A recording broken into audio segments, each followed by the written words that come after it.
Welcome to the Jeep Dive. We're here to unpack complex stories and get to the core insights. And today we are definitely diving deep into a case that's just incredibly tangled, the killing of Jason Corbett, an Irish businessman in North Carolina back in 2015. Yeah, this one, it crosses continents, involves intense family drama, a really brutal killing, and then this whole legal roller coaster. Exactly. The sources are, well, they're all over the place sometimes. You've got a marriage that clearly fell apart, a custody battle that got desperate, a murder conviction that seems solid. And then overturned, followed by this plea deal for voluntary manslaughter.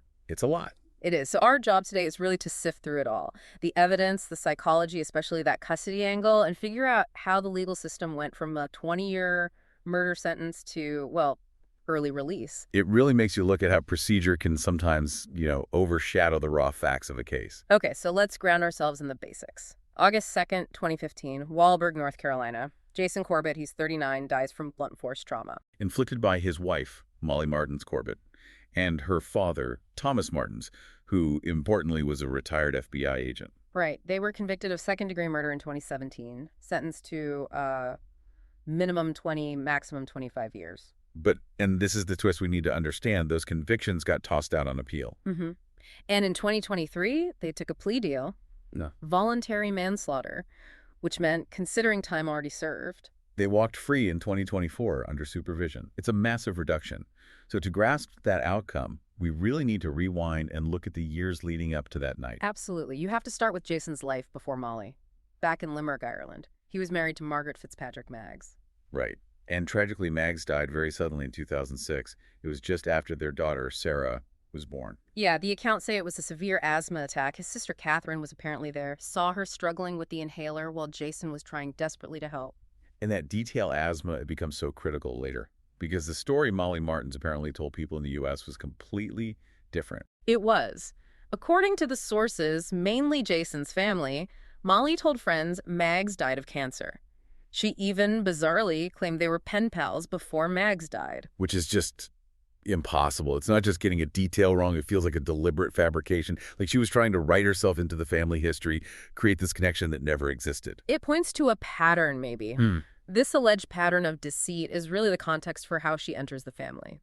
She gets hired as the au pair in Ireland, April 2008. Then she marries Jason, and they move to Lexington, North Carolina in 2011.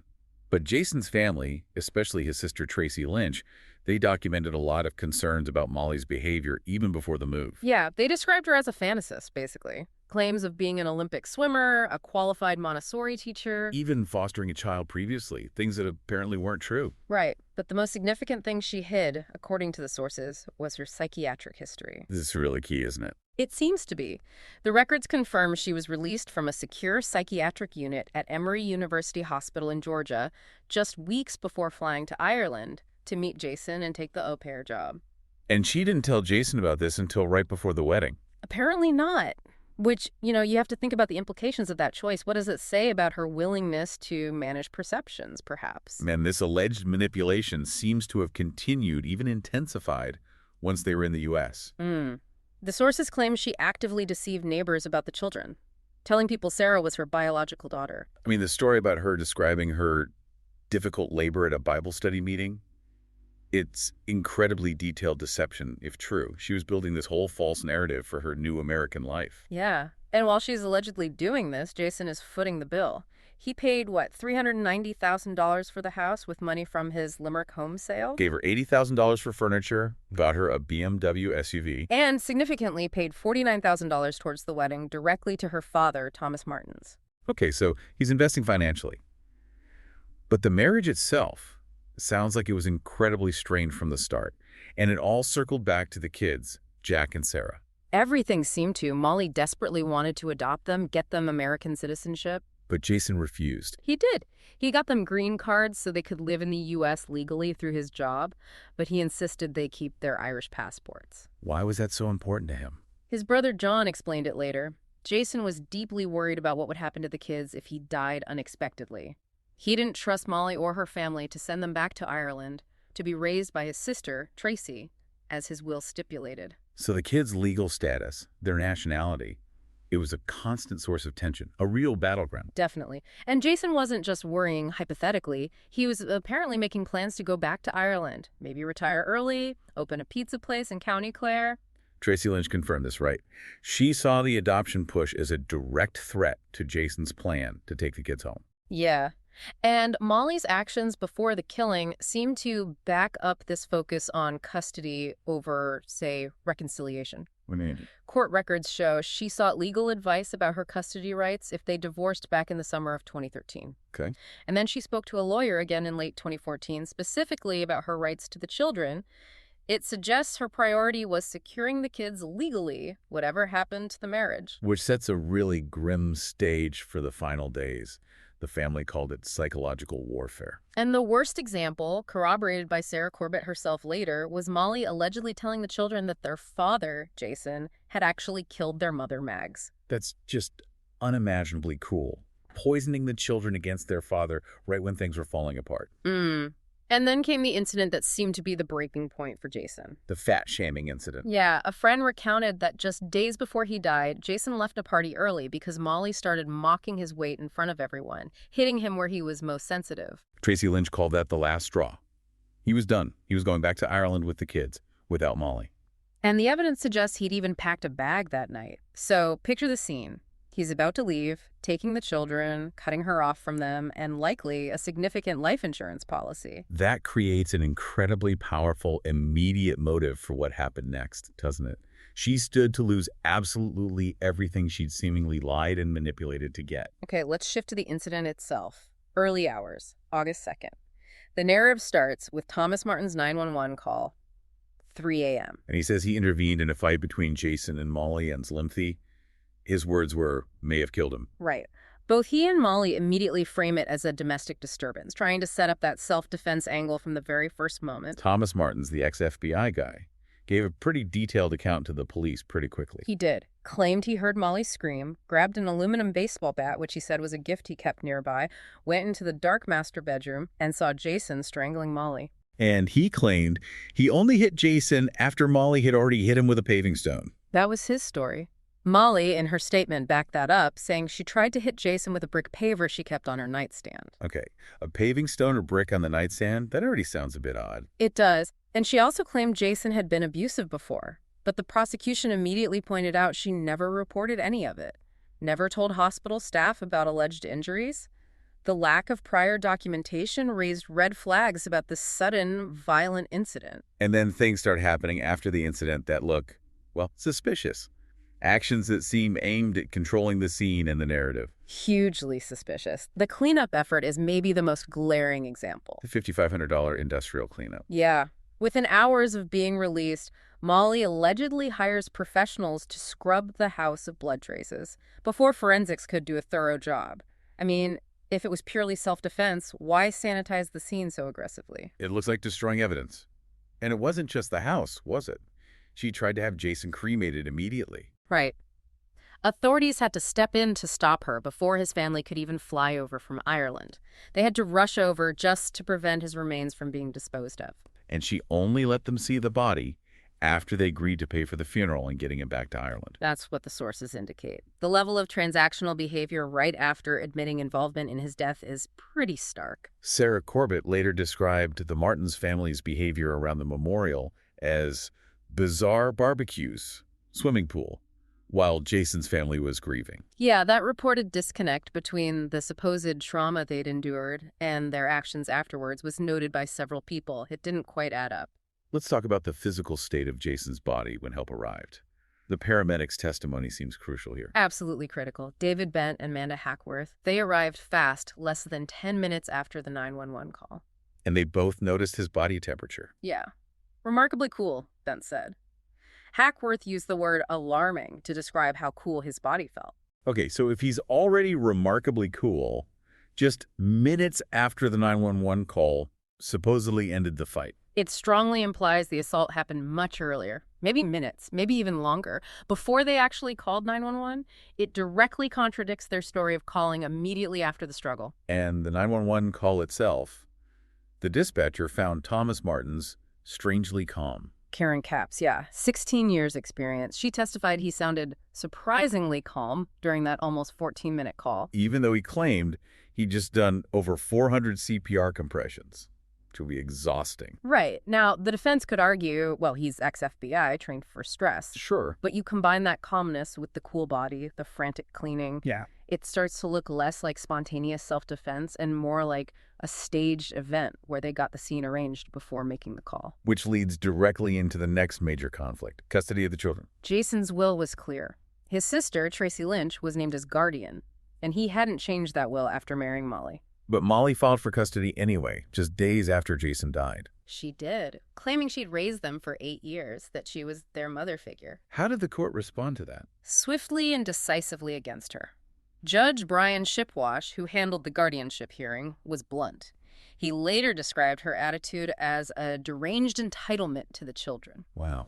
He said he was genuinely fearful she might harm them and made their immediate return to Ireland the top priority. They were flown back within days, out of her reach. And her instability seemed to continue after losing the kids?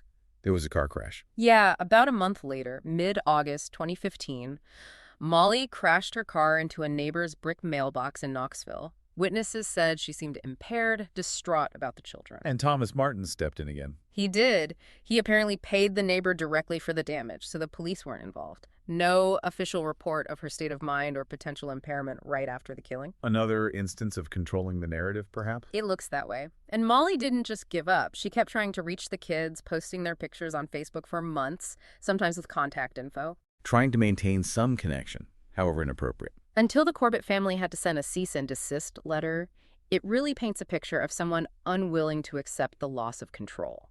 Okay, so fast forward to 2017, the first trial begins. But before the main evidence, there was this really significant fight over the children's statements. Yes, this became incredibly important later for the appeal. So initially, right after Jason's death, social services interviewed the kids.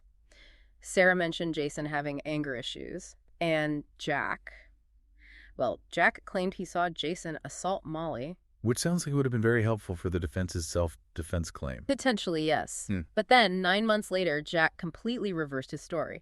In a follow-up video interview with the sheriff's office, he said Molly had coached him before that first interview, told him to make up stories about Jason being abusive. So now the defense has a problem. Their helpful statement has been recanted with an accusation of coaching. Exactly. The defense tried to get Jack's recantation thrown out as hearsay, but the trial judge, Judge Lee, made a really crucial decision. What was that? He ruled that none of the children's statements, not the initial ones alleging abuse, nor Jack's recantation could be used as evidence in the trial. He wanted to protect the kids. But that decision, excluding those initial statements, ultimately became the reason the conviction was overturned years later. Precisely. It was a well-intentioned ruling with devastating consequences for the prosecution down the line. Okay, so without the kids' statements, what did the prosecution focus on in the 2017 trial? They hammered home the physical evidence, arguing it showed malice, the intent needed for second-degree murder, not self-defense. The crime scene itself was pretty damning for the Martins, right? Jason naked, covered in blood, Molly and Thomas basically unharmed. Right. Lieutenant Young, the crime scene examiner, testified he saw Molly rubbing her neck, but found no actual marks or injuries when he photographed her. He even told her to stop rubbing it for the photos. It suggested she might be performing injury. And then there was the trazodone. Ah, yes. The sedative. The autopsy found it in Jason's system. He didn't have a prescription for it. But Molly did. She did. Medical records showed she'd been prescribed 50-milligram doses for insomnia just 3 days before Jason died. So the implication is she might have drugged him, made him drowsy or incapacitated before the attack. That's exactly the implication. If he was sedated, the whole story of him suddenly attacking Molly, forcing Thomas to intervene, it just falls apart. It points towards planning, not a spontaneous fight. And the sheer brutality of the attack also argued against self-defense. Definitely. The pathologist counted about 12 blows to the head. He testified that any 8 would have knocked him out, and 4 were individually fatal. His skull was shattered so badly they couldn't even get an exact count. That level of violence just doesn't square with necessary force, does it? The prosecution argued it showed excessive force, overkill evidence of malice, not just stopping a threat. And the blood spatter analysis seemed to support the idea of staging, too. Dr. Stuart James, yes. His analysis suggested the first blows might have happened while Jason was actually in bed. How do they determine that? Blood spatter found inside the quilt, saturation stains on the mattress itself. If he's attacked while lying down, possibly sedated and naked. Then the story of him standing up and strangling Molly becomes very hard to believe. Exactly. Dr. James also noted blood drips on a vacuum cleaner, suggesting the scene had been cleaned or altered before police photographed it. More evidence pointing away from a spontaneous event. Did the prosecution bring up Thomas Martin's feelings about Jason? They did. They had his former co-worker, Joanne Lowry, testify. She said that about 2 months before the killing, Martins told her, "That son-in-law, I hate him." Which directly contradicts the defense trying to paint him as just a protective father intervening reluctantly. Right. It suggested pre-existing animosity, a potential motive beyond just that moment. Okay, so what was the core of the defense's case? Thomas Martin's testimony was central. He got on the stand and stuck to his story. Heard screams, saw Jason strangling Molly, feared for their lives, hit Jason with the bat. Did he admit he disliked Jason or advise Molly to leave him? He admitted both, yes. But he insisted he acted only because he thought Molly was about to be killed. And Molly herself? Did she testify? No, she exercised her right to remain silent. Didn't take the stand. So the defense focused on arguing lack of malice. Exactly. They argued the prosecution hadn't proven the specific intent required for second-degree murder. Maybe it was excessive force, maybe manslaughter, but not murder with malice. They also tried to poke holes in the forensics, like pointing out Dr. James hadn't physically visited the scene. How long did the jury take? Less than 4 hours. It was quick. And the verdict? Unanimous. Guilty of second-degree murder for both Molly and Thomas Martins, sentenced to 20 to 25 years. What did the jurors say afterwards? Why were they so convinced? The sources say juror interviews revealed it was primarily the sheer number of blows. It just screamed overkill, not self-defense. One juror specifically called Molly very manipulative, noting she only got emotional when the kids are mentioned, not when looking at photos of Jason's injuries. And the impact on the children was voiced too, wasn't it? Yes. Jack Corbett's victim impact statement was read in court. He called Molly a murderer who killed his dad for no reason and said she'd never be part of their family. Apparently, Molly sobbed uncontrollably listening to it. So, at that point, it seemed like justice, however tragic, had been delivered. It seemed that way, but the American legal system allows for appeals, and the Martins pursued them vigorously. And that led to the North Carolina Supreme Court decision in 2021. The one that changed everything. Completely. A narrow 4-3 majority ruled they had to get a new trial. And the reason wasn't new evidence, right? It was procedural. Purely procedural. The Supreme Court agreed with the lower court of appeals. Judge Lee, back in the 2017 trial, had made a mistake by excluding those initial statements from the children, the ones where they alleged abuse by Jason. Even though Jack later said Molly coached him and recanted those statements. Even so, the appeals courts argue that those initial statements, true or not, should have been allowed in. Why? Because the defense could have used them to argue about the Martins' state of mind, their alleged fear of Jason, even if the abuse claims were false. So, excluding potentially false, recanted statements was deemed prejudicial to the defense's ability to argue self-defense. That was the majority reasoning. It's a complex legal point, but the outcome was simple. The murder convictions were thrown out. The state had to decide whether to retry them for murder. Wow, that's quite something. Overturning a conviction based on excluded evidence that was likely fabricated and definitely recanted. It put the prosecution in a very tough spot. A retrial would be expensive, high profile, and now potentially complicated by the children themselves. How so? Jack and Sarah, teenagers by this point, made it clear. If the defense tried to use those old false statements about their dad, they were ready to testify against the Martins in the new trial. So the defense risked having the victims directly refute their narrative on the stand. Exactly. That threat, plus the cost and uncertainty of a retrial, paved the way for the plea deal in 2023. The deal for voluntary manslaughter. Right. Molly pled no contest, Thomas pled guilty. The second-degree murder charges were dropped entirely. Can you just remind us of the difference again? Why was manslaughter such a win for them? Sure. Second-degree murder needs malice intent to kill or that reckless disregard for life. Voluntary manslaughter implies killing in the heat of passion or with reduced intent, often provoked. So, by pleading to manslaughter, they essentially got the state to agree they didn't have to prove malice anymore. Pretty much. It allowed them to frame the whole thing as a sudden loss of control, sidestepping all the evidence of planning and staging that convinced the first jury. And the sentence reflected that huge difference. Dramatically, 51 to 74 months, but since they'd already served over 4 years while appealing. They only had about 7 more months to serve, a massive reduction from 20-plus years. And in that 2023 sentencing hearing, the defense went all in on a new narrative. Focused on Jason's alleged abuse of Molly. Heavily. They brought in a domestic abuse expert who argued Molly actually had little reason to want Jason dead because his death meant she'd lose the kids anyway. So the argument was her only motivation was to keep the kids, and the killing was just stopping immediate harm. That was the defense position presented at sentencing. It was about survival and keeping the children, not malice. That must have been incredibly painful for Jason's family, especially his first wife's family. It was. Mags Fitzpatrick's family issued a powerful statement rejecting any insinuation that Jason could have harmed Mags. They reiterated she died from asthma, that Jason tried to save her, and basically condemned the Martins' web of lies. But the most powerful statements at that hearing came from the children themselves. Jack and Sarah, now 19 and 17, they stood up in court and spoke directly. What did they say? Sarah talked about how Molly devastated their family, showed no remorse, took off her wedding ring right after Jason died, and told Sarah to just get over it. And Jack, the one Molly allegedly coached. He called Molly a monster, said she abused him, weaponized his childhood statements to try and escape justice for killing his father. He was explicit. I was used by her, a piece on her chessboard. How did Molly react to that? Reports say she, who'd been relatively composed before, sobbed loudly and put her head down on the table while they spoke. But emotional reactions don't change plea deals. No, the deal stood.